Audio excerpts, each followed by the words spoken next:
শিক্ষার্থীরা আসসালামু আলাইকুম। আশা করি সবাই ভালো আছো, আমিও ভালো আছি। সবাই সুস্থ থেকে আমরা একসাথে অনলাইন ক্লাসে একত্রিত হতে পারছি, এই জন্য আমরা শুকরিয়া জানাবো আমাদের সৃষ্টিকর্তার উপরে, মহান রাব্বুল আলামিনের দরবারে প্রতি মুহূর্তে আমাদের এই শুকরিয়া আমরা জ্ঞাপন করব। আজকে আমরা অষ্টম শ্রেণীর মুক্তিযুদ্ধের যে চ্যাপ্টারটা আমরা পড়াচ্ছিলাম, বাংলাদেশের মুক্তিযুদ্ধ, সেটার পার্ট 5 পড়ব আমরা।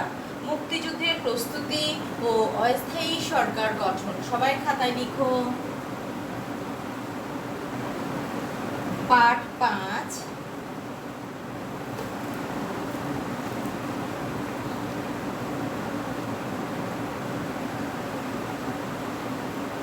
মুক্তিযুদ্ধে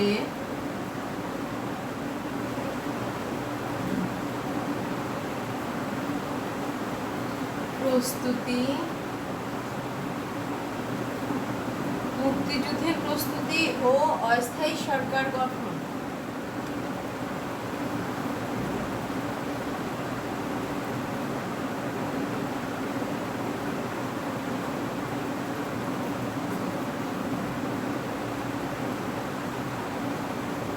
মুক্তিযুদ্ধের প্রস্তুতি ও অস্থায়ী সরকার গঠন আজকে আমরা পড়ব।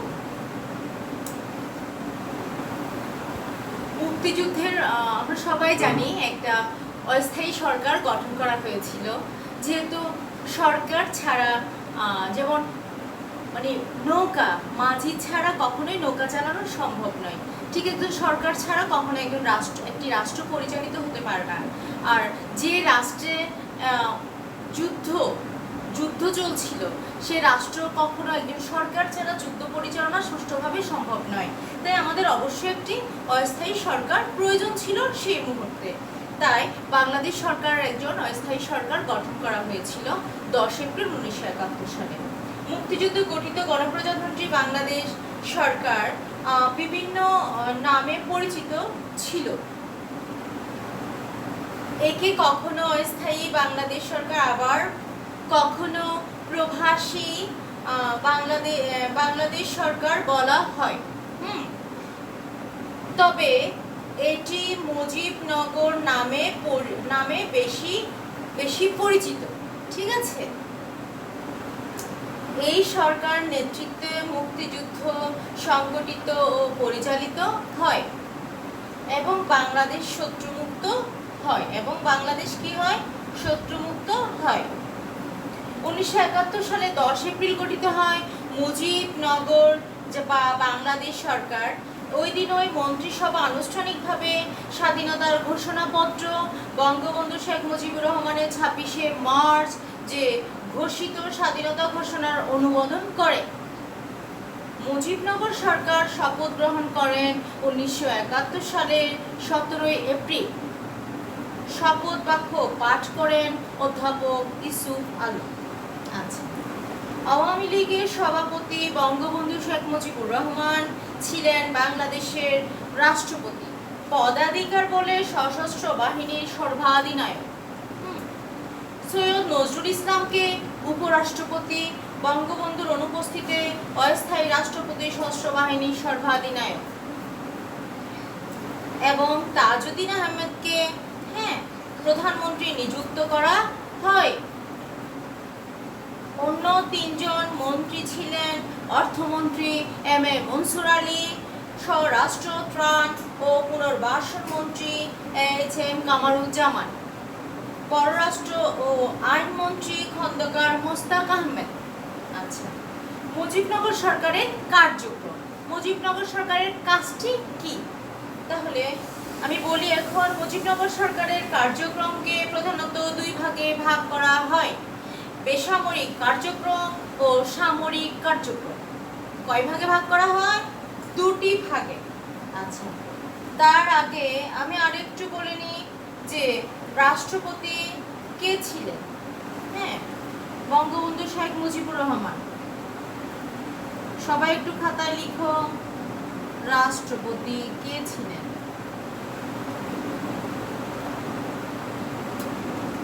উপরাষ্ট্রপতি কে ছিলেন?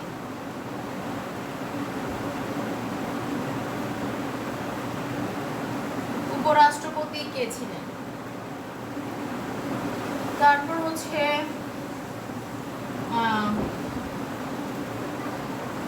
লিখো সবাই বঙ্গবন্ধু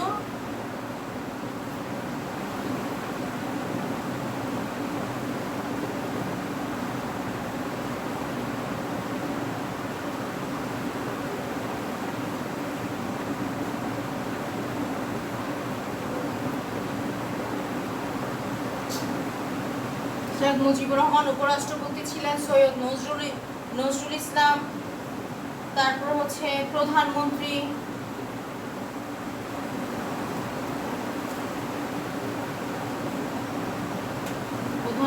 ছিলেন কে? তাজউদ্দিন আহমেদ। ঠিক আছে।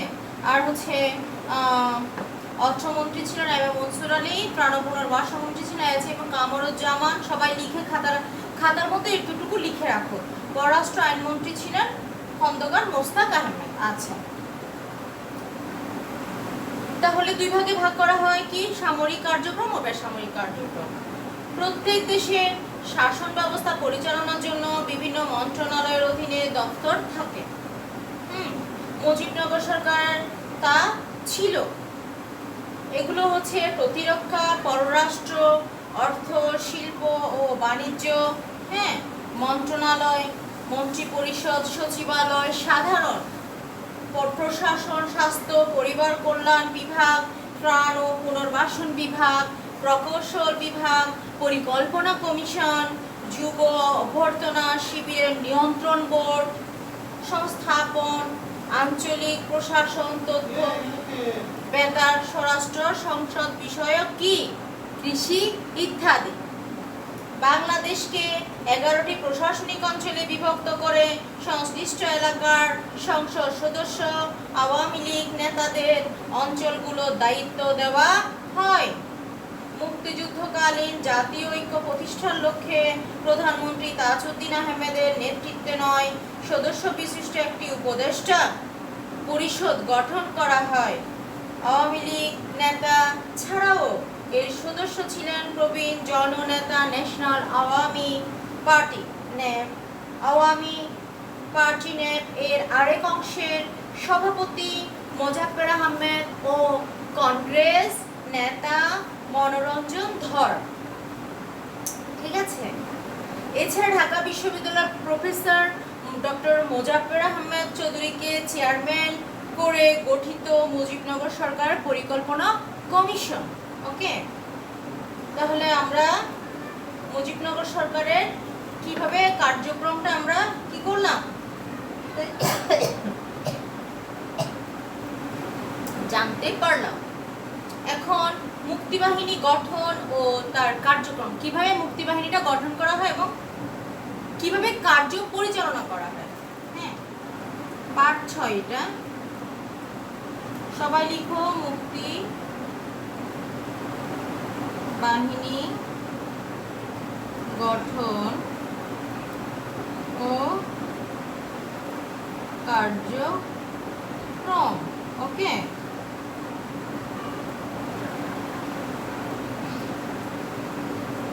মুজিবনগর সরকার সুষ্ঠু পরিকল্পিতভাবে মুক্তিযুদ্ধ পরিচালনার জন্য ব্যাপক পরিকল্পনা গ্রহণ করে, যাতে সুষ্ঠুভাবে মুক্তিযুদ্ধটা সুন্দরভাবে পরিচালিত হয়। তাই অনেকগুলো কার্যক্রম গঠন করতে হয়েছিল।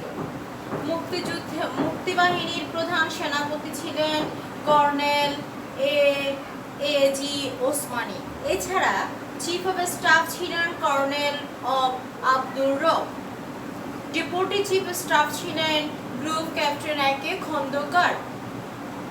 মুক্তিযুদ্ধের কয়টি সেক্টর ছিল? 11টি। মুক্তিযুদ্ধের সময় যুদ্ধ পরিচালনার সুবিধার্থে বাংলাদেশকে 11টি সেক্টরে বিভক্ত করা হয়। সেক্টর কমান্ডার নিযুক্ত করা হয়। প্রত্যেক সেক্টর বেশ কয়েকটি সাবসেক্টরে বিভক্ত ছিল। আবার আরো কয়েকটি সাবসেক্টর কি করা হয়? বিভক্ত করা হয়। সেক্টরগুলোর পরিচয় আমি এখন তুলে ধরছি। প্রথমে ছিল 1 নম্বর সেক্টর, চট্টগ্রাম, পার্বত্য চট্টগ্রাম ও ফেনী নদী পর্যন্ত এলাকা ছিল কি 1 নম্বর সেক্টর। 2 নম্বর সেক্টরে ছিল নোয়াখালী, আখাউড়া, ভৈরব রেল লাইন পর্যন্ত, কুমিল্লা জেলার, সিলেট জেলার হবিগঞ্জ, বর্তমানে জেলা ঢাকা ও ফরিদপুর জেলার কিছু অংশ, এগুলো ছিল কি 2 নম্বর সেক্টর।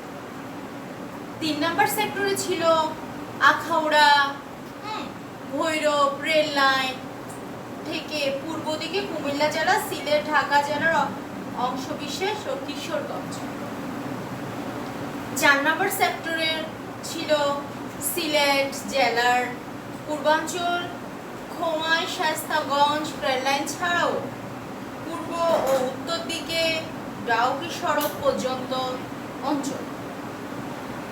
ঠিক আছে। 5 নম্বর সেক্টরে ছিল সিলেট জেলার পশ্চিমাঞ্চল, সিলেট ডাউকি সড়ক থেকে সুনামগঞ্জ, ময়মনসিংহ ও সড়ক এলাকা পর্যন্ত। 6 নম্বর সেক্টর ছিল রংপুর জেলা, দিনাজপুরের ঠাকুরগাঁও মহকুমা জেলা পর্যন্ত। 7 নম্বর সেক্টর ছিল দিনাজপুর জেলার দক্ষিণাঞ্চল, রাজশাহী, পাবনা, বগুড়া জেলা। এটা পুরো বাংলাদেশের মধ্যে কিন্তু 11টি সেক্টর ছিল। 8 নম্বর সেক্টর ছিল কুষ্টিয়া, যশোর, ফরিদপুর অধিকাংশ, খুলনা জেলার দৌলতপুর, সাতক্ষীরা সড়ক পর্যন্ত এলাকা। 9 নম্বর সেক্টর দৌলতপুর সাতক্ষীরা সড়ক থেকে খুলনা জেলার দক্ষিণাঞ্চল, ফরিদপুর জেলার অংশবিশেষ, বরিশাল ও পটুয়াখালী জেলা। ঠিক আছে।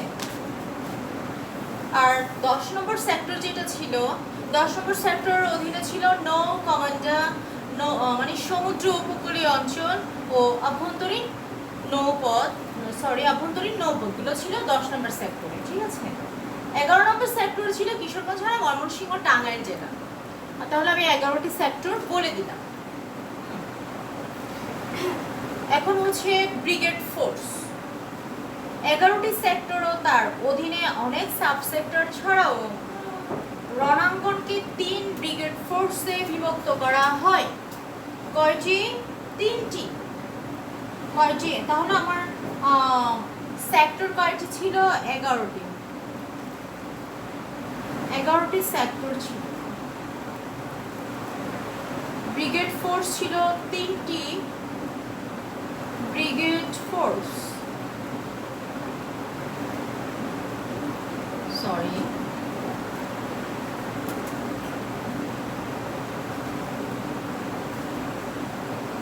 ব্রিগেড ফোর্স ছিল। 11টি সেক্টর, তার অধীনে অনেক সাব সেক্টর রণাঙ্গন 3টি ব্রিগেড ফোর্সে কি করা হয়? বিভক্ত করা হয়। ফোর্সের নামকরণ করা হয় ব্রিগেডগুলোর অধিনায়কের নামের প্রথম অক্ষর দিয়ে। 3টির নাম কি? জিয়াউর রহমান ছিলেন জেড ফোর্স, মেজর কে শফিউল্লাহ ছিলেন এস ফোর্স, শফিউল্লাহ এস, আর জিয়াউর রহমান জেড ফোর্স। আর হচ্ছে মেজর খালেদ মোশাররফ ছিলেন কে ফোর্স এর অধিনায়ক। আচ্ছা, নিয়মিত বাহিনী ছিল একটা, অনিয়মিত বাহিনী ছিল একটা। ঠিক আছে। যেমন আমরা এখন লিখব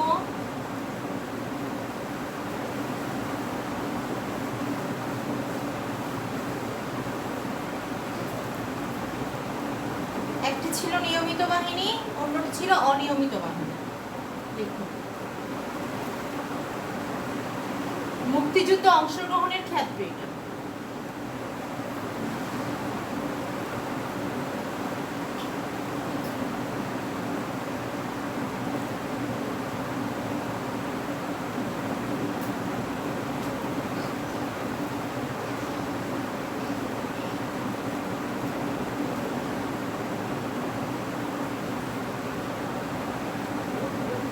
অনিয়মিত বাহিনী। নিয়মিত বাহিনী ইস্ট বেঙ্গল রেজিমেন্টের ইউনিটগুলোর বাঙালি সৈনিকদের নিয়ে এই বাহিনী গঠিত হয়। আচ্ছা, মুক্তিবাহিনী সরকারি পর্যায়ে দুটি শাখায় বিভক্ত ছিল, একটি হলো নিয়মিত বাহিনী, একটি হলো অনিয়মিত বাহিনী। আমি এখন বলবো নিয়মিত বাহিনী কারা ছিল। ইস্ট বেঙ্গল রেজিমেন্টারি ইউনিটগুলো বাঙালি সৈনিকদের নিয়ে এই বাহিনী গঠিত হয়। সরকারিভাবে এদের নামকরণ করা হয় এমএফ, মুক্তি ফৌজ, মুক্তিযুদ্ধকালে বাংলাদেশ সরকার নিয়মিত বাহিনী হিসাবে সেনা, বিমান, নৌবাহিনী গড়ে তোলেন। ওনারা ছিলেন নিয়মিত বাহিনী, যারা সেনা, বিমান এবং নৌ। আচ্ছা, অনিয়মিত বাহিনী কারা ছিল? আমাদের মতো সাধারণ মানুষ, যেমন ছাত্র, যুবক, শ্রমিক, কৃষক, সকল পর্যায়ে মুক্তিযোদ্ধাদের নিয়ে বিভিন্ন সেক্টরের অধীনে অনিয়মিত বাহিনী গঠিত হয়। এই বাহিনী সরকারি নামকরণ ছিল গণবাহিনী ও এফএফ, ফ্রিডম ফাইটার। মুক্তিযোদ্ধা তাদের নিজ নিজ এলাকায় গেরিলা পদ্ধতিতে যুদ্ধ করার জন্য প্রেরণ করা হতো। এছাড়া ছাত্রলীগের বাছাইকৃত কর্মীদের নিয়ে গঠিত এবং মুক্তিবাহিনী, কমিউনিস্ট পার্টি নেপ, মুজফ্ফর নেপ ও ছাত্র ইউনিয়নের আলাদা গেরিলা দল ছিল। আঞ্চলিক বাহিনী, আঞ্চলিক বাহিনী কারা? আমি এখন লিখব আরেকটা বাহিনী ছিল আঞ্চলিক বাহিনী।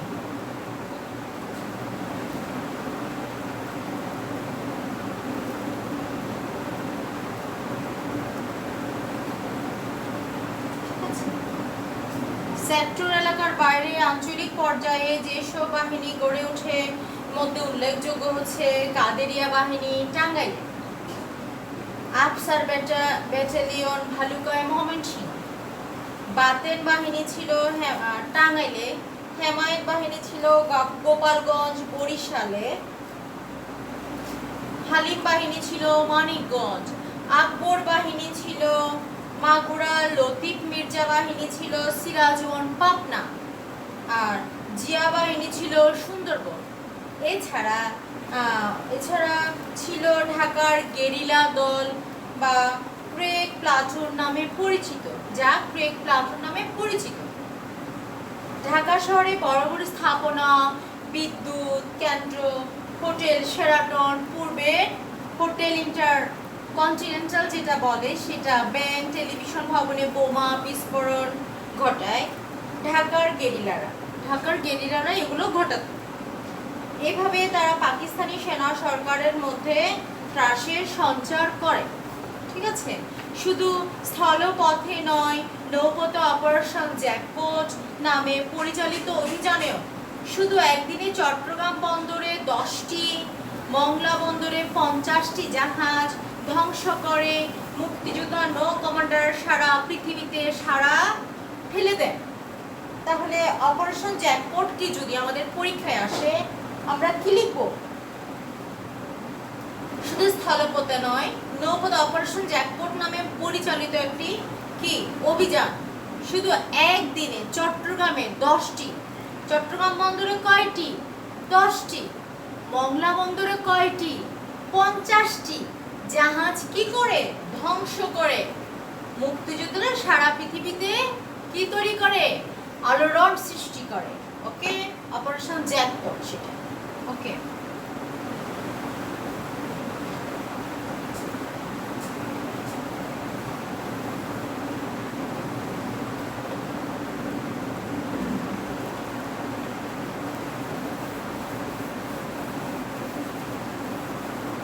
তাহলে আমরা এখন পার্ট 7 পড়ব মুক্তিযুদ্ধে বিরোধী শক্তি তৎপরতা ও ভূমিকা।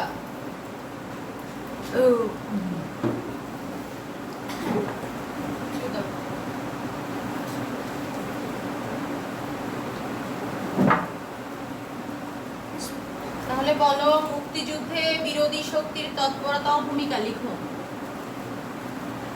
মুক্তিযুদ্ধে বিরোধী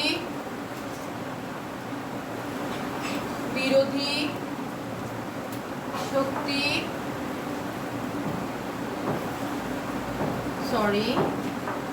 তৎপরতা ও ভূমিকা। ঠিক আছে, সবাই একটু খাতায় লিখে নাও, এটা সবাই এটা একটু খাতায় লিখে নাও।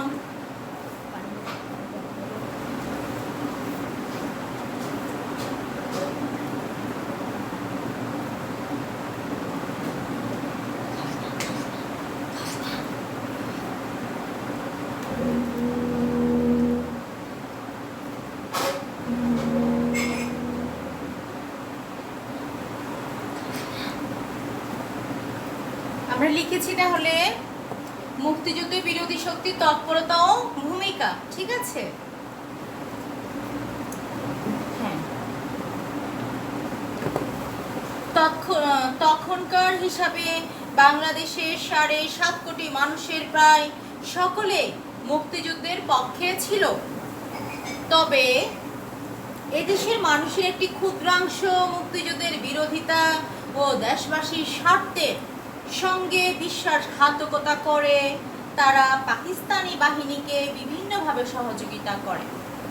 আমরা সবাই কিন্তু এদের সম্পর্কে জানি, তারা হচ্ছে রাজাকার, আল শামস, আল বদর শান্তি বাহিনী, ঠিক না? এখনো কিন্তু আমাদের দেশে ওরা সচল আছে। আমাদের দেশের এখনো তারা কখনোই ভালো চায় না, কখনো তারা দেশপ্রেমিক ছিল না, তারা আজও এমনই রয়ে গেছে, ঠিক আছে? আমরা তাহলে পরবর্তীতে জানতে পারবো পাকিস্তানে অখণ্ডতা রক্ষার নামে ধর্মের দোহাই দিয়ে এই স্বাধীনতা বিরোধীরা পাকিস্তানি সৈন্যদের সঙ্গে মিলে হত্যা, লুট, অগ্নিকাণ্ড, হ্যাঁ, নারী নির্যাতন, সারা দেশে ত্রাসের রাজত্ব কায়েম করে।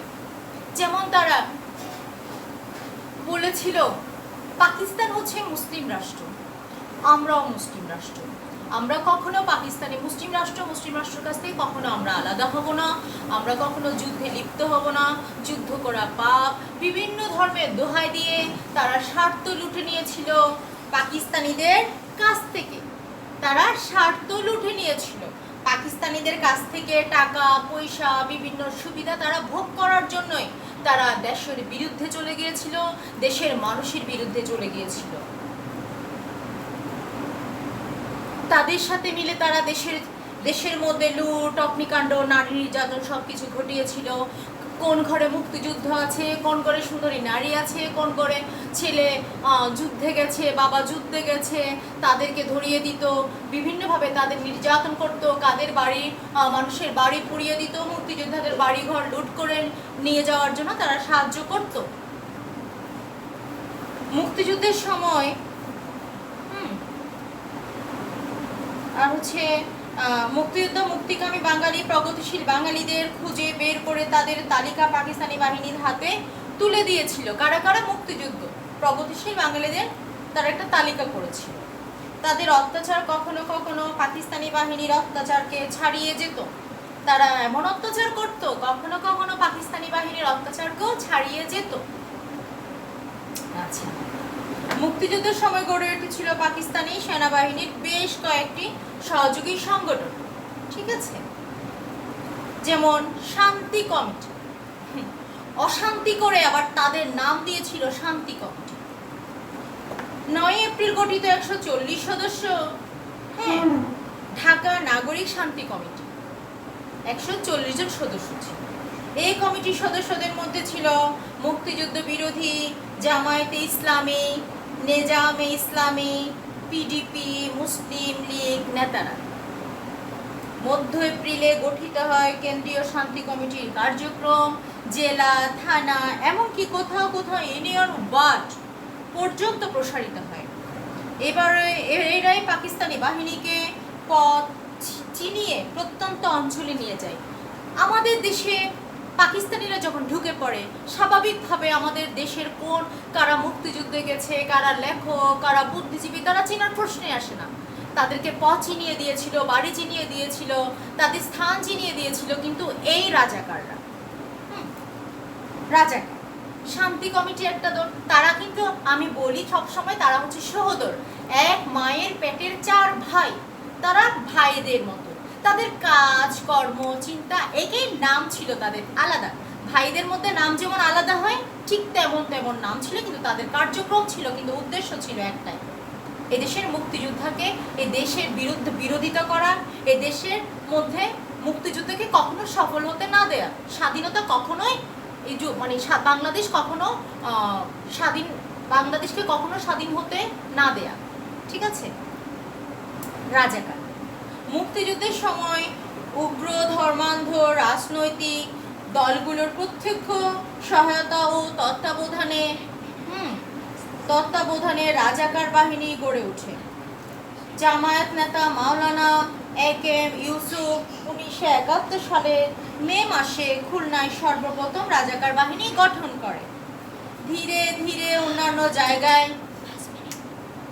জায়গায় রাজাকার বাহিনী গঠিত হয়। ইসলামী ছাত্র সংগঠন অন্যান্য উগ্র ধর্ম ভিত্তিক দলের সদস্যরা ছাড়াও দাগি আসামি ও বেকার যুবকরা রাজাকার বাহিনীতে যোগ দেয়। ঠিক আছে, তাহলে রাজাকার কারা আমরা জানতে পারলাম।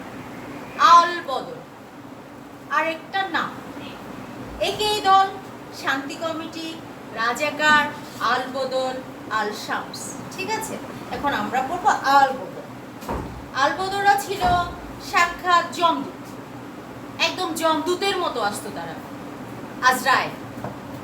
জামায়াতে ইসলামী ছাত্র সংগঠন ইসলামী ছাত্র সংঘের ছাত্রদের নিয়ে এই বাহিনী গঠিত হয়।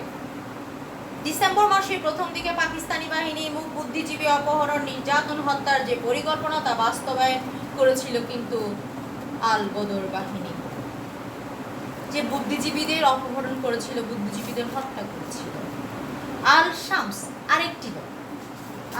আচ্ছা, আমি দলের নামগুলো লিখে ফেলি। শান্তি কমিটি, প্রথম বড় ভাই শান্তি কমিটি। ঠিক আছে, শান্তি কমিটি বড় ভাই, মেঝো ভাই, লিখো সবাই। রাজাকার লিখো। আল বদর, আল বদর লিখো। আল শামস। ঠিক আছে, আমরা এখন পড়বো আল শামস। কার্যক্রম কিন্তু একটাই, ওদের উদ্দেশ্য একটা, কিন্তু নাম হচ্ছে ভিন্ন। ওকে, আল শামস। আল বদরের মতোই আরেকটি সংগঠন হচ্ছে আল শামস।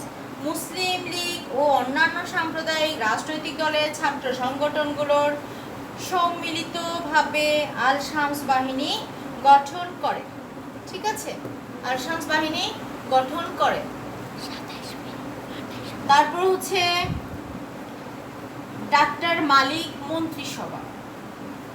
তাহলে আমরা জানতে পারলাম এই চারটি তাদের কার্যক্রম, চিন্তা ভাবনা, উদ্দেশ্য কিন্তু এক। ডাক্তার মালিক সভা কি বলে, আমরা মন্ত্রিসভা আমরা দেখি। পাকিস্তান সরকার বহির্বিশ্বকে বিভ্রান্ত করে সামরিক গভর্নর জেনারেল টিক্কা খানকে সরিয়ে তার জায়গায় বেসামরিক শক্তি ডাক্তার আব্দুল মোতালিব মালিককে গভর্নর নিযুক্ত করেন। তার নেতৃত্বে মুক্তিযুদ্ধের বিরোধিতাকারী তথাকথিত বেসামরিক সরকার 17 সেপ্টেম্বর গঠিত হয়। 10 সদস্য বিশিষ্ট মালিক মন্ত্রিসভা পাকিস্তান সামরিক জান্তার পক্ষ নিয়ে মুক্তিযুদ্ধের বিরুদ্ধে অবতীর্ণ হয়। এই বিভিন্ন বক্তৃতা, বিবৃতি, নির্দেশের মাধ্যমে স্বাধীনতা বিরোধী কর্মকাণ্ড অব্যাহত রাখে।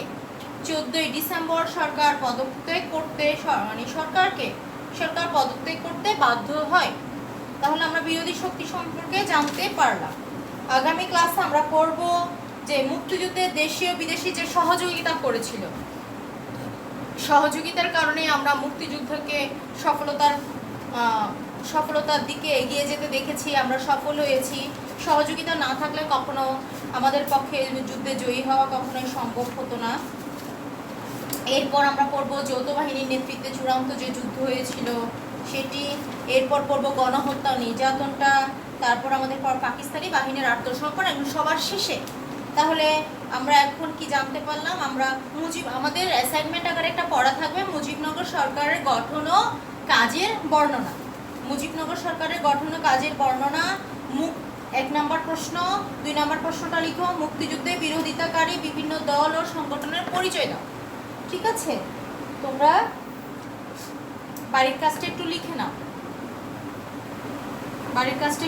নাও, সবাই অবশ্যই বাড়ির কাজটা করবে, সাইনবেন আকারে খাতায় লিখবে, সেটা সংক্ষিপ্ত হোক কিন্তু তোমরা লিখার অভ্যাসটা রাখবে যাতে তোমাদের পড়াটা আয়ত্তে চলে আসে। বাড়ির কাজটা লিখো। বাড়ির কাজ ঠিক আছে। 1 নাম্বার প্রশ্ন লিখো, মুজিবনগর সরকারের গঠন ও কাজের বর্ণনা দাও। মুজিবনগর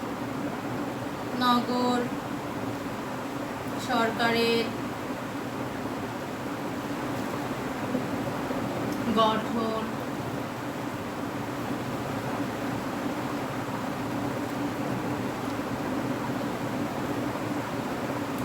ও কাজের বর্ণনা দাও।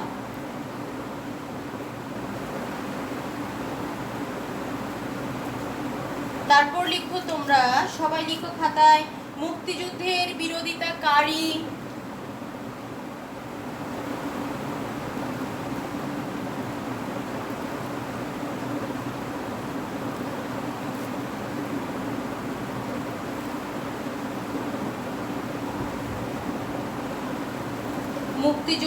বিরোধিতাকারী হ্যাঁ বিভিন্ন দল ও সংগঠনের পরিচয় দাও।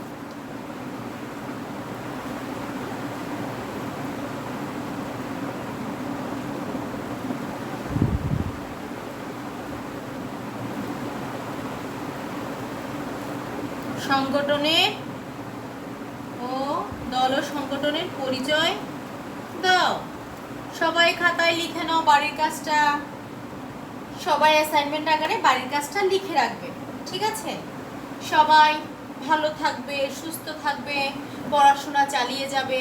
হ্যাঁ, সময়টা একদম নষ্ট করো না, কারণ এখন তোমাদের স্কুল না থাকলেও বাসায় বসে অনেক পড়াশোনা তোমরা করতে পারছো, যেহেতু কন্টিনিউ অনলাইন ক্লাসে আমরা আসছি। ঠিক আছে, তোমাদের পড়াশোনাটা হচ্ছে, তোমরা পড়াশোনাটা চালিয়ে যাবে। সবাই ভালো থাকবে, কোভিড-19 প্রতিরোধে সবাই সতর্ক থাকবে। আল্লাহ হাফেজ।